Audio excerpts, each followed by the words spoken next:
He's a lo-fi horror guy. Yeah, he's kind of a guy, but he is so lo-fi horror guy. Yeah. Lo-fi horror guy has been recorded in front of a live studio audience. Yo, Holy moly, what's going on, Tim? what's up, dude? Can you hear me? I can. Can you Okay, hear cool, me? cool. I can, yeah. Very sick. Sweet. I'm glad Sorry, that I'm this sorry worked about out. that, man. No, not a problem. Pretty Yeah, let's technologically ignorant, so so. three, two, one. What is going on, everybody? It's your boy, the Lo-Fi Horror Guy, and we are here with another episode of Growing on You Live, number 8.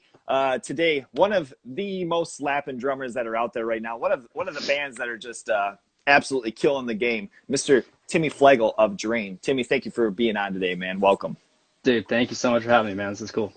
Absolutely. Everything good in, sunny California. Like it's 8:30 a.m. right now. First of all, thank you so much for being on. Dude, I've always been a morning guy, dude, so I love this. This is peak Timmy, so this is cool. Okay, sick, sick. Have you ever played any shows at like 8:30 a.m.? Can't say that I have, No. honestly. Primo energy for it. Yeah. Yeah, So seriously. so basically, just starting right out and digging right in, man. What are 3 bands that you've met on the road that you would tell anybody right now that they have to listen to? Whew. Top of my head, Scal from Santa Cruz, California, good friends of ours. Ooh, yeah. Low End from Wisconsin, great Hmm. band. And God, there's so many. I want to say Judiciary from Texas, who I know Oh everyone yeah. probably already knows, but Yeah. yeah, See, and I ask this question especially for like the musical guests, just because a lot of my following is horror, involved like in the horror community. But I totally, yeah, also play drums in a band, and so it's kind of my way as far as helping, because some people are kind of stuck in this rut as far as being able to find music, or don't know where to find the music, or the proper channels, and so it's kind of a way as far as different people to be able to watch this as far as like, hey, there's these bands, there's this band, like you have to check these guys out. So that's totally, yeah, kind of my angle for asking that. So thank you very much. I appreciate that. absolutely, absolutely. And all those bands slap. So of course, I mean, major shout out to all those bands too. Dude, Um, heck yeah. so now, if just for a little bit of a pick on your brain, if you had the opportunity that you were going to make your dream side project, if you will, what genre would it be? And dead or alive, what 4 other members would be in this band? Whew, damn. Um, God, that's a good question. Um, Honestly, I'd probably do some like weird synthy kind of pop band. Um, I really like that band Black Marble, and their Oh latest yeah, record, Larger Than Life, have been pretty much on repeat since it came out. yeah, okay. I like bands like Choir Boy too. I love that sound. So honestly, probably something like that. I don't know. And like if honestly, if there was a way I could just do it by myself, like in my room with the keyboard, and I don't know, probably just do it myself, man. Be like a solo guy. Just Okay. I mean, where there's yeah. a will, there's a way, man. Right. I'm not Yeah. trying to take Exactly. away from Drain by any means. Like, No, for by sure. no means, don't stop that. But yeah, that'd be sick. Dude, I would love that, man. That'd be so sick. Just like I don't know how to use any of those instruments. I don't know how a synth works, but if I could figure out how to like do some loops and just program some weird shit over it, I'd probably go that route. That'd be fun. So the start would be figuring that shit out and how to button Exactly. push Yeah, things. yeah. The start would be learning how to use technology because I suck Right, at it so bad. right. Now you play guitar too, right? Not really, man. I can play like power chords, but that's about Yeah. it. I mean, yeah, just the simple You stuff know. that gets you by. Right, right, right. Yeah, yeah. Um, I could probably be in like a shitty punk band, but that's about it. Yeah. Yeah, right. Now, as far as, because I mentioned earlier, you are the drummer of the band Drain. What Yeah. is your drum origin story? How did you take lessons when you were younger? Were you in band and learned how to read sheet music? What's the story with that? Dude, so man, my memory sucks, so I apologize. But from what I do remember, I probably started playing drums like early elementary school. Just kind of started tapping along to stuff out here on the radio or something. And my parents got me like, I remember a drum pad, and I would just kind of beat the hell out of that thing. And then they got me a drum set, and I just beat the hell out of that thing. But when I got into like high school and stuff, I became really active in like the band. So I was in like marching band, I was in drumline, I did like every single band. And throughout high Okay. school, that's pretty much all I did. I kind of put the drum set on hold. And then I moved away for a little bit, and then I came back, and then I like picked up the drum set again and started to play, and just played in, the Craigslist route, just jam with random people on Craigslist, and joined a pretty shitty like rock band here in my local town. Mhm. And then I went up to college in Santa Cruz, and that's where I had met kind of the guys in Drain, and yeah, kind of got that going. And So, yeah. very cool. Okay. Mhm. So now, as far as Drain, you guys just released your new or your first full length, California Curse. It was April 10th, I believe. Yeah. This last year. So what's your favorite track on the album, and what are some kind of highlight moments for you, even drum wise, on the album? I really like the song. I think White Coat Syndrome is probably my favorite track. Oh, yeah. But pretty much because we had been playing quite a bit of the songs live. I'd say about half the record we've been playing live already. So pretty much all the new tracks that we have never played live before, those kind of are my favorite songs. Okay. And in terms of like highlights, I don't know, man. I really think that like Cody and Sammy especially like really stepped it up this record. I mean, Cody just shreds on this whole fucking record. It's ridiculous. Yeah. And Sammy just is like just an untouchable front person. So I don't know. It's nuts, man. It's really cool to be a part of, and I'm proud of the whole thing. I think we all are. So Yeah, we're stoked that people seem to like it too. So it's cool. It definitely shines through as far as like even the EP work that you guys have had and the singles and stuff. When the full length came out, I'll get into something too a little bit later as far as the singles and with Cool. it. But for me, the highlight of the whole album was in Bad Faith, and the latter half where the guitar like pretty much doubles and then the drums just stay on those single notes. Yeah. Oh my God, dude! Are you talking about the very end, like that, like end breakdown kind of part? Dude, Yeah. I know, man. I Unreal. love Like, that. as far as 2020, that was seriously a moment that I kept just fucking rewinding this song over and over, because I'm like, Yeah. oh my God. Like, so, it's one of those things too. It's simple, but still just thrashy and just pure ass beater. I'm not a violent person by any means, but Jesus Christ. I'm Dude, lucky I wasn't around. Dude, anytime there's like fast like tremolo picking and just like halftime drums, like, oh, game over, man. Sick. Yeah, I love for that sure. shit. Yeah. For sure. That part was definitely my personal favorite as far as Cool. on the whole record. So shout out to that. Dude, I don't want to meet you in the pit So during then, that part, man. yeah, right. No, California Curse was released on Revelation Records, which not being pessimistic toward anybody that doesn't know who Revelation Records are, but if you don't, I would highly check them out. They are basically the hardcore label.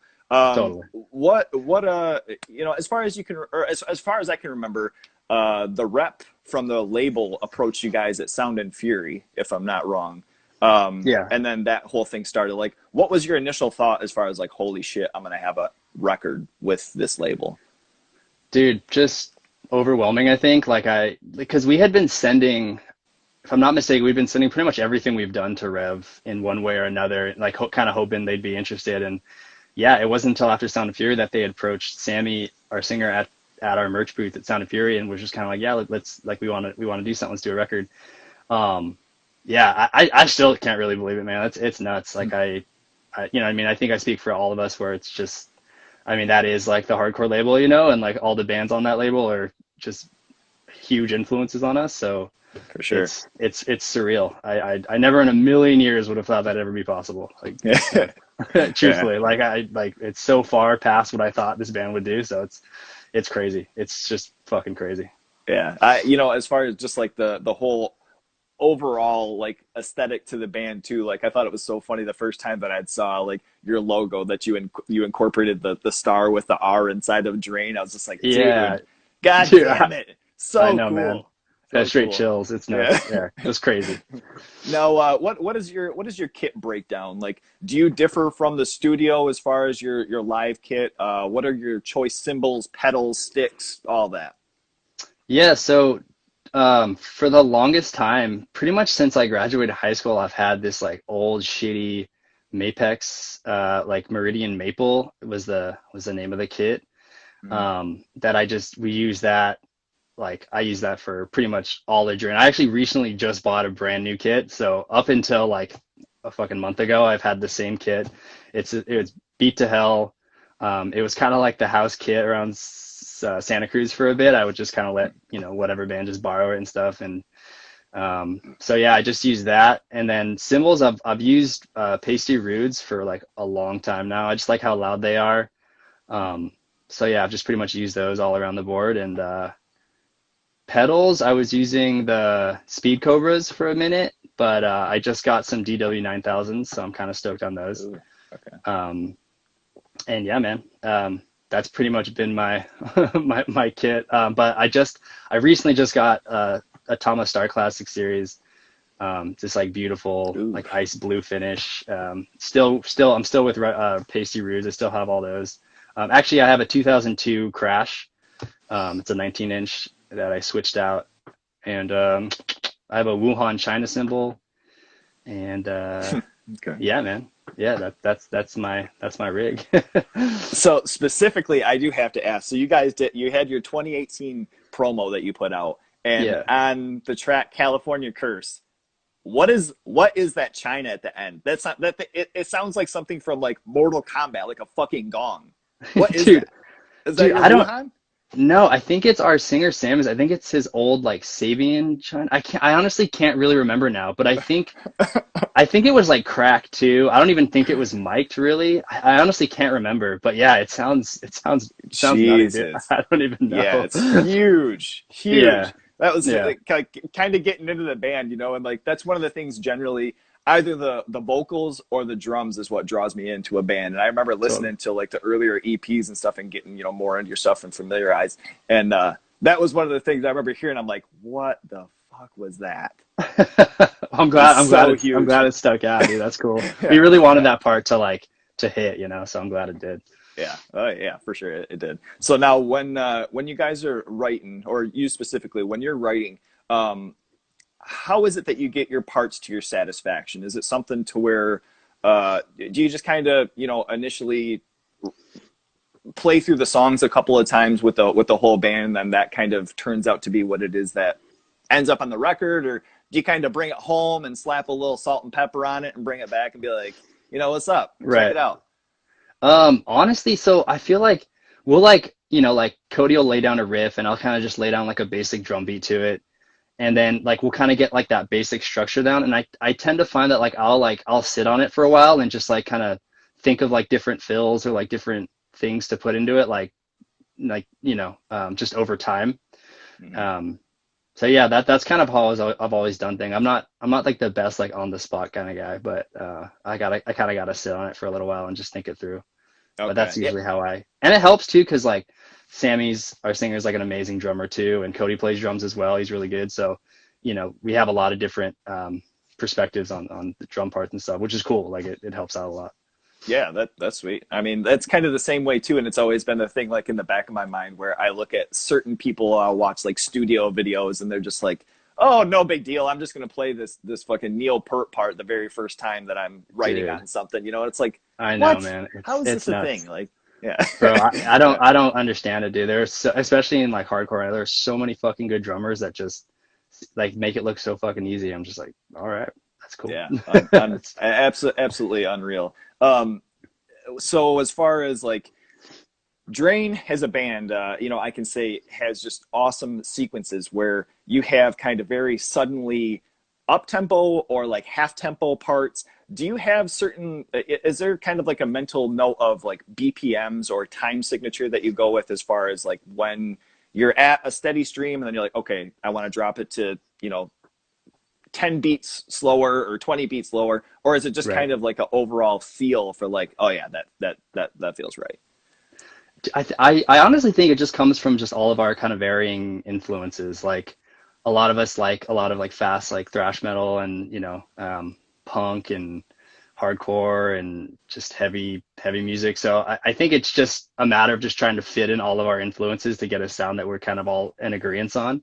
Hmm. And that just kind of happens because I think we all do like fast parts, but you got to have those heavy hitting slow parts too, and you got to have those like those like cool leads and those cool just kind of structural stuff. So yeah, I think Right. it's just kind of a matter of just trying to get everything we can in that we like. Oh, okay. Now, and that actually is that was right into my next question as far as some Oh, of the cool. influences for the band. I know it's been mentioned before that Sammy was real into MOD, and but for you personally, what are some of your influences toward the band, Um, or even drumming in general? just drumming in general, dude. Like, it's weird because like I felt like when Drain started, it was like I was really into hardcore and I really wanted to be in a hardcore band. Like that was kind of my mission. I was like dead set on finding guys to be in a hardcore band. But like the only guys I could find were just like metalheads who wanted to play metal. So I was like, yeah, that's close enough. I like some metal. So Mhm. it's I've always like I think when Drain started especially, I was really influenced by a lot of the Santa Barbara hardcore bands where I'm from. Bands like Downpresser and Minus and Harness and even Violation. So those kind of more metallic hardcore sounding bands. And in terms of drummers, man, it's all over the place. Like I love like a lot of chops drummers like Eric Moore and Tony Royster Jr. and Oh, like yeah. guys who are more just like chop oriented and just are just fast as hell.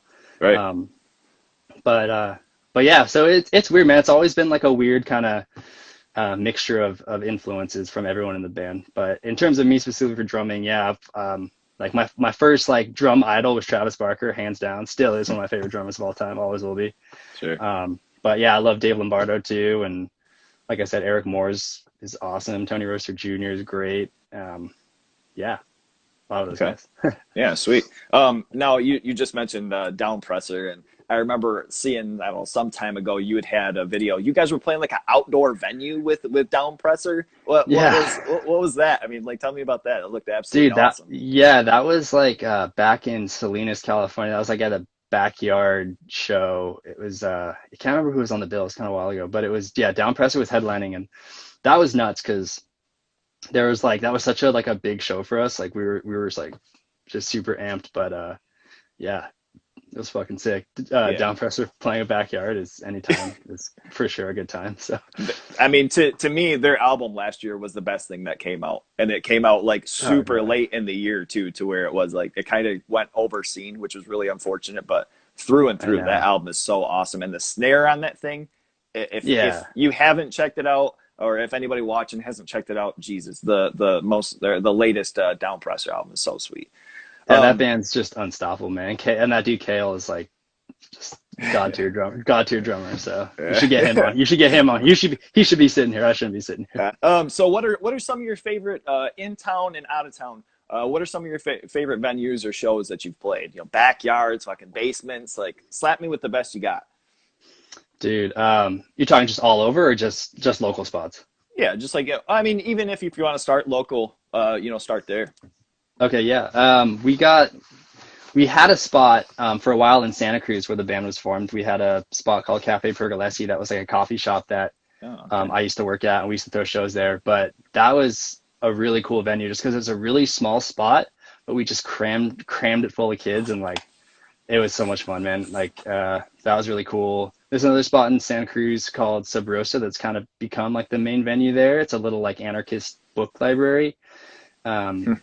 that's really cool too. It's really small, but it can fit a lot of people in there, and the shows are pretty rowdy, so that's really cool. Um, Okay. what else, man? Geez, dude, my memory sucks. I apologize. I'm trying to like think on the spot here. We've No definitely gotten to worry. play a lot of super cool venues. There's this Yeah. spot in fucking Nashville we played that was super sick. I'm so sorry, I'm blanking on the name.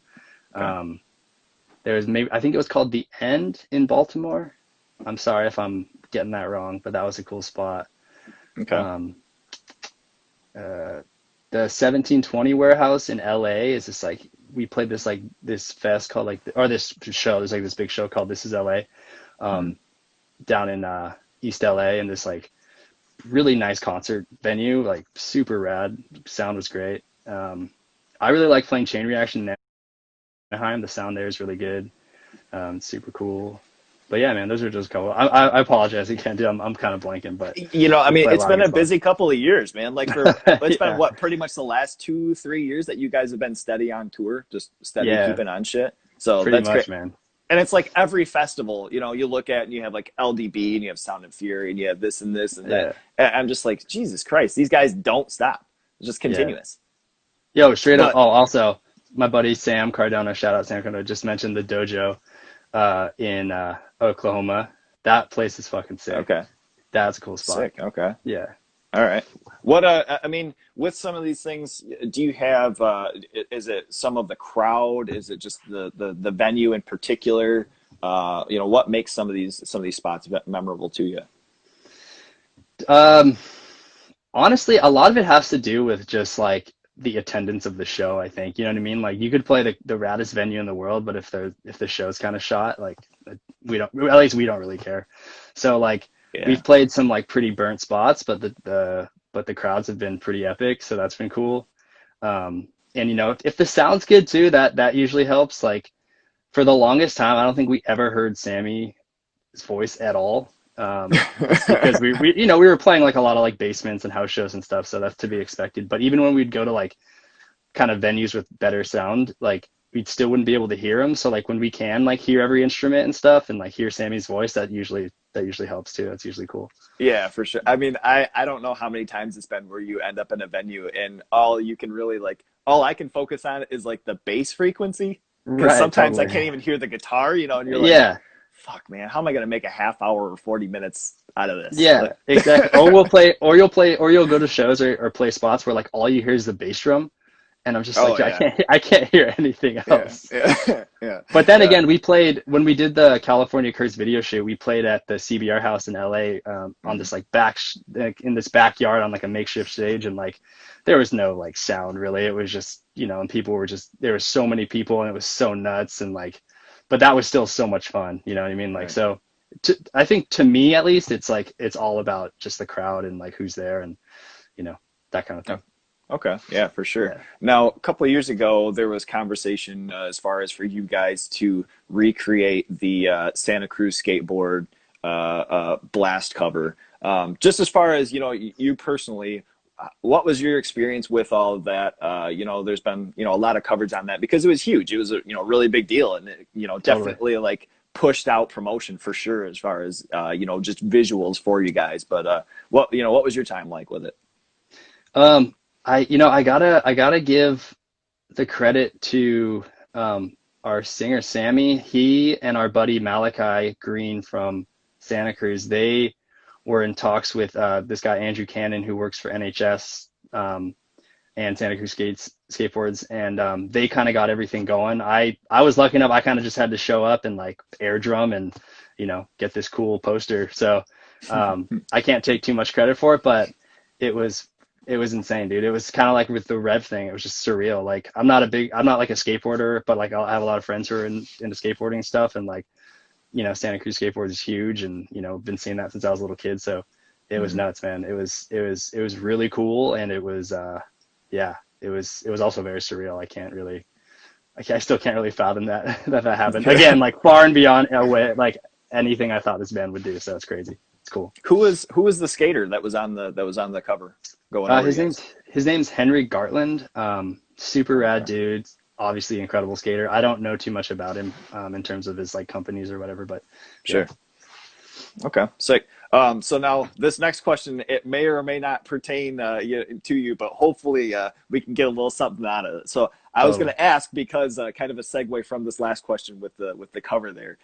If you could choose any song, be it singles, your guys' EPs, your full length that just came out, if you could choose any song off of any of those, what song would you have in a Tony Hawk video game, and what game would it be? Dude, good question, man. Did you used to play those games? Oh fuck yeah. Oh, Yeah, I mean okay, I thank think God. I think I speak for so many people of like my demographic, like that's how we discovered like so much good music. Like holy Exactly, shit, dude. dude. Exactly. I don't think yeah, I could go on. But one song, any game though, any Tony Hawk game? Any Tony Hawk game. Dude, I'm gonna go with the first one. And I'll probably do Sick One. I feel like that's, it's short and sweet, it's heavy, it's fast, it's a good song. I've seen like clips of dudes like skating to that song, so that's really cool Right. too. Right. Okay. So yeah, I'm gonna go Sick One, and I'm probably gonna go like the OG first Tony Hawk Pro Skater.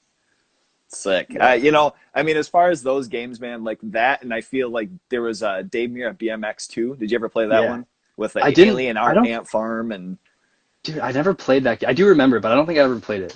Oh man, it was so sick. Was Like it sick? so many hours of my life were wasted on those games. And like Tony Hawk Dude, 3 with like the Rio level, I was slaying the shit out of so sick, dude. that. So sick, so sick. But if I went to actually get on a skateboard, end game, man, it Right, just wouldn't, it same, wouldn't happen. It was such a bummer. same. I'd always try to be in, you know, like all my friends that were out there just slaying, and I'd just be sitting there on my ass, like with more and more Straight up. scrapes every time I tried to get on. Straight up, dude. I'd just be like Ter- I'd be ollieing around the skate park and like everyone, you know, and that's about it. Like, yeah, right, right. but it's So sick. now, so yeah, as far as any of the earlier questions, or if you have anything that you wanted to plug, new things that you have going on, I do have one final segment. But before that, you know, do you have you guys working on some new videos? Do you have some certain stuff? Your album is fairly new, so obviously, I mean, you know, people shouldn't be asking about that because that shit's, you know, still simmering. And but you know, do you guys have anything planned for when all this shit rises? You know, I believe we do. It's unfortunately not nothing I can really speak on quite yet. But in truth, like, you know, Sure. this whole situation is kind of putting a hold on everything. So it's yeah, man, it's kind of Mhm. a I don't really know, unfortunately. I wish I did. I just know that as soon as we're able to, Okay. we're gonna hit it hard and we're gonna definitely play the new songs and get out there. So as soon as we can, we will. Yeah, for sure.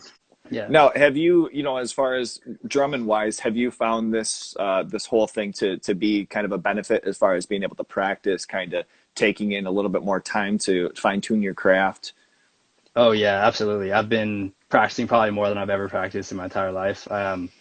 Unfortunately, where I'm at, I can't really set up my full kit, but so I've just been kind of reduced to practice pads. But I'll take it. And yeah, I've been putting in a lot of work and just ready to go. So I'm stoked, Yeah. man. Okay. I'm stoked for when we finally can. You know, whenever that will be.